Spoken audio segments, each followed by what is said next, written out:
മുത്താപ്പി കഥകൾ.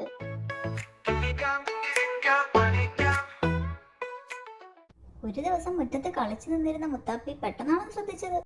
നല്ല മഴ വരുന്നുണ്ടല്ലോ. മഴ നന്നായി പെയ്തു തുടങ്ങിയതും അവൾ വീട്ടിലേക്ക് ഓടി. അമ്മേ, മഴ! മുത്താപ്പി, മഴ നനയാതെ വീട്ടിലേക്ക് കയറിക്കോളൂ. അടുക്കളയിൽ എന്തോ പണിയിലായിരുന്ന അമ്മ പറഞ്ഞു. അപ്പോഴേക്കും മുത്താപ്പി വാതിൽക്കൽ എത്തിയിരുന്നു. ഇനി മഴ മാറാതെ കളിക്കാനൊക്കില്ലല്ലോ. അവൾക്കതിൽ വിഷമമുണ്ടായിരുന്നു. ഈ മഴ എപ്പോ മാറുമോ? മഴ പെയ്ത് തോരട്ടെ മുത്താപ്പി, നിനക്ക് കളിക്കാൻ പോവാം വീണ്ടും. പുറത്ത് മഴ പെയ്യുന്നത് ജനാലയിലൂടെ നോക്കി മുത്താപ്പി നിന്നു.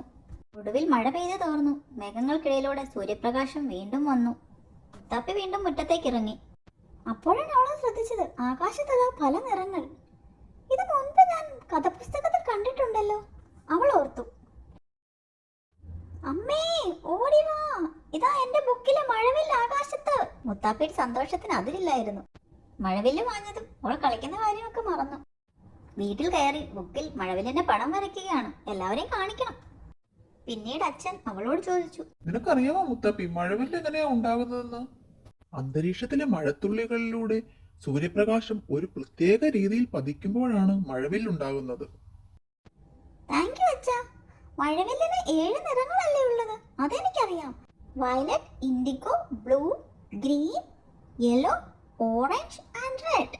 അപ്പോൾ കൂട്ടുകാരെ, മഴ പെയ്ത് കളിക്കാൻ ഒത്തില്ലെങ്കിൽ എന്താ? ആകാശത്തിലെ മാജിക് കണ്ടില്ലേ? I love rainbow.